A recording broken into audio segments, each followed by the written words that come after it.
Good morning, students. Our sixth lesson in geography is going on and कल जो है हमने इसके इंट्रोडक्शन के बारे में रीड किया था. Today we will do next topic that is characteristics of modern large scale manufacturing. Modern large scale manufacturing की जो करेक्टरिस्टिक्स हैं उनके बारे में हम रीड करेंगे. First point is specialisation of skills methods of production. Means कि प्रोडक्शन के जो स्पेशलाइजेशन ऑफ स्किल्स हैं या मेथड्स हैं उनके बारे में रीड करेंगे. Under the craft method factories produce only a small number of pieces which are made to order. इसमें आपको एक क्राफ्ट मेथड के बारे में बताया गया है. इस क्राफ्ट मेथड में क्या होता है, जो फैक्ट्रीज़ हैं वो प्रोड्यूस करती हैं स्मॉल नंबर ऑफ पीसीज को, वो भी किस पर, जब ऑर्डर मिलता है. ठीक है, जब ऑर्डर दिया जाता है किसी के थ्रू प्रोडक्शन के लिए ऑर्डर मिलता है तो स्मॉल नंबर ऑफ पीसेस को प्रोड्यूस किया जाता है. किस मेथड के अंडर? क्राफ्ट मेथड के under. This involves high cost of manufacturing. और इस प्रोडक्शन में क्या होता है, जो कॉस्ट होती है वो हाई होती है. Mass production on the other hand involves production of large quantities of standardised parts by each worker performing only one task repeatedly.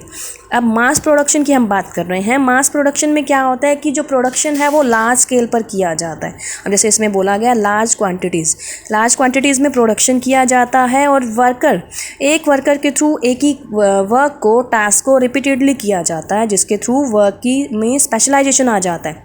ठीक है, मीन्स कि एक वर्कर जो है जिस वर्क में स्पेशलाइज्ड है उसी के थ्रू उस वर्क को कंप्लीट किया जाता है और मास प्रोडक्शन किया जाता है काफ़ी बड़ी क्वांटिटी में, काफ़ी लार्ज क्वांटिटी में. क्लियर? जो फर्स्ट पॉइंट हमने रीड किया था specialisation of skills methods of production. Second है मैकेनाइजेशन.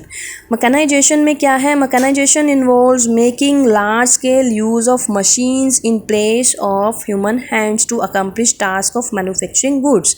अगर हम मैन्युफैक्चरिंग गुड्स की बात करें, मैन्युफैक्चरिंग गुड्स जो है वो ह्यूमन बींग्स के हाथों से ना होकर, मतलब कोई पर्सन अपने हाथों से काम ना कर उसमें यूज़ किसका किया जाता है? मशीन्स का. आज का टाइम ही ऐसा है कि हमारे पास फैसिलिटीज़ काफ़ी ज़्यादा है. पहले क्या होता था, सभी वर्क जो है हाथों से किए जाते थे, बट आज के टाइम में हमारे पास फैसिलिटीज़ इतनी ज़्यादा है कि हमें हाथों से काम करने की ज़रूरत नहीं पड़ती. Clear? Automation without aid of human thinking during the manufacturing process is the advance stage of mechanisation. Mechanisation में क्या है कि हमें जो है ह्यूमन बींग्स की ज़रूरत सिर्फ मशीन्स को इंस्ट्रक्शन देने के लिए पड़ती है, क्योंकि मशीन्स जो होती हैं वो अपना सारा काम खुद करती हैं. सिर्फ इंस्ट्रक्शन जो है उसको फॉलो किया जाता है ह्यूमन बींग्स के through. Automatic factories with feedback and closed loop computer control systems where machines are developed to think have sprung up all over the world. It means mechanization में यही है कि जो human beings हैं वो अब खुद पर डिपेंड ना होकर मशीन्स पर डिपेंड हो गए हैं. मशीन्स के थ्रू ही, एडवांस एक टेक्नोलॉजी के थ्रू ही इस जो फील्ड को काफ़ी डेवलप किया जा चुका है. थर्ड पॉइंट है technical innovation. Technical innovation involve research and development. Technical innovations में इन्वॉल्व किया गया है रिसर्च एंड डेवलपमेंट को. न्यू इनोवेशंस की रिसर्च की जाती है, उसके बाद उन्हें डेवलप किया जाता है. These innovations comprise a very important aspect of modern manufacturing for quality control. और ये जो innovations हैं उनमें शामिल किया गया है very important aspect.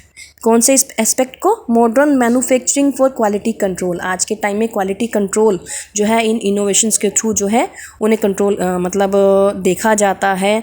And eliminating waste. और आज जो एडवांसमेंट या जो टेक्नोलॉजी हमारे पास है उसके अकॉर्डिंग क्या हमें बेनिफिट मिलता है? वेस्ट जो है एलिमिनेट किया जाता है, निकाल दिया जाता है, इनएफिशिएंसी को दूर किया जाता है और पोल्यूशन फ्री जो भी रिजल्ट होता है वो हमें मिलता है. ओके, तो हमने थर्ड जो पॉइंट रीड किया था टेक्निकल इनोवेशन रीड किया था. After that fourth point that is organisational structure and stratification. Modern manufacturing is characterised by, जो आजकल जो मतलब आज के टाइम में जो मैन्युफैक्चरिंग होती है उसमें काफ़ी सारी करेक्टरिस्टिक्स आपको बताई हुई हैं. First one, a complex machine technology. आज के टाइम में जो न्यू मशीन्स आई हैं वो हमारे लिए काफ़ी बेनिफिट देती हैं हमें. Second, extreme specialization and division of labor for producing more goods with less effort and low cost, मतलब आज जो हम वर्क करते हैं वो वर्क इस तरह से डिवाइड किया जाता है कि स्पेशलाइजेशन का यूज़ किया जा सके। जो भी पर्सन जिस वर्क में स्पेशलाइज्ड है उसको वो वर्क दिया जा सके, जिससे क्या होता है एफर्ट्स भी लेस करने पड़ते हैं, कम लगाने पड़ते हैं, और जो कॉस्ट है वो भी कम लगती है।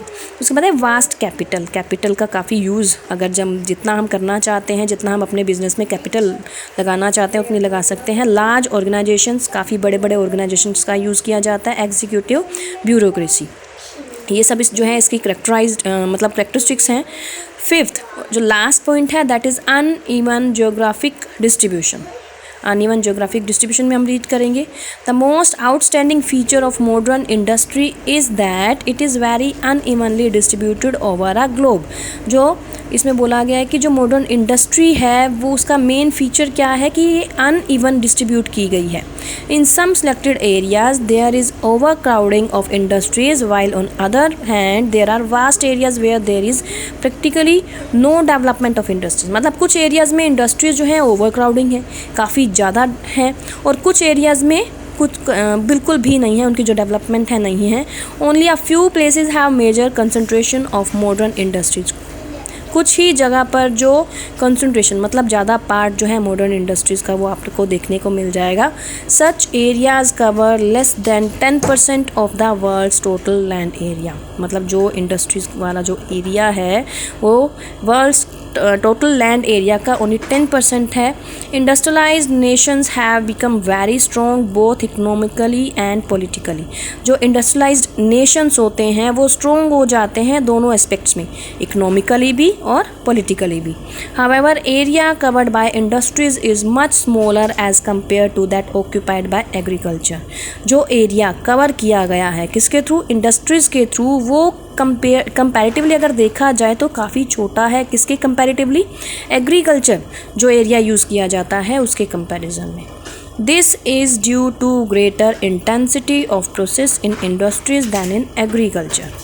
For example, 2.5 square kilometer of the American Corn Belt usually includes about 4 large farms employing about 10-20 workers supporting 50 to 100 persons। इसमें आपको एग्जाम्पल दिया गया कि अमेरिकन कॉर्न बेल्ट का 2.5 स्क्वायर किलोमीटर जो है उसमें इंक्लूड किया गया है 4 लार्ज फार्म्स को, जहाँ पर वर्कर्स जो हैं 10 to 20 वर्कर्स जिनके साथ सपोर्ट किया जाता है 50 to 100 पर्सन्स जो एम्प्लॉय हैं वहाँ पर।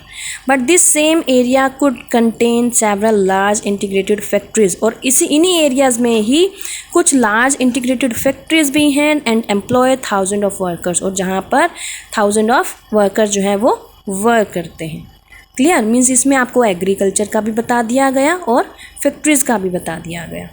ओके, तो हमने जो ये टॉपिक रीड किया था that was characteristics of modern large scale manufacturing.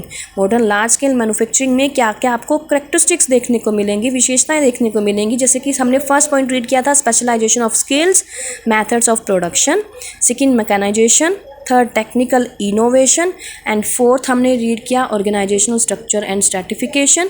Fifth हमने रीड किया अनइवन ज्योग्राफिक डिस्ट्रीब्यूशन, मतलब कि जो ज्योग्राफिक डिस्ट्रीब्यूशन है वो इवन ना होकर अनइवन है। क्लियर, तो आज आपने जो है कल मैंने आपको इसकी इंट्रोडक्शन के बारे में बताया था वो आपने रीड करना है अच्छे से, और इसकी करेक्टरिस्टिक्स को भी रीड करना है।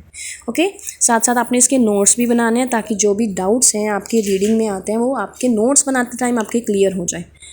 ओके बेटा, हैव अ नाइस डे।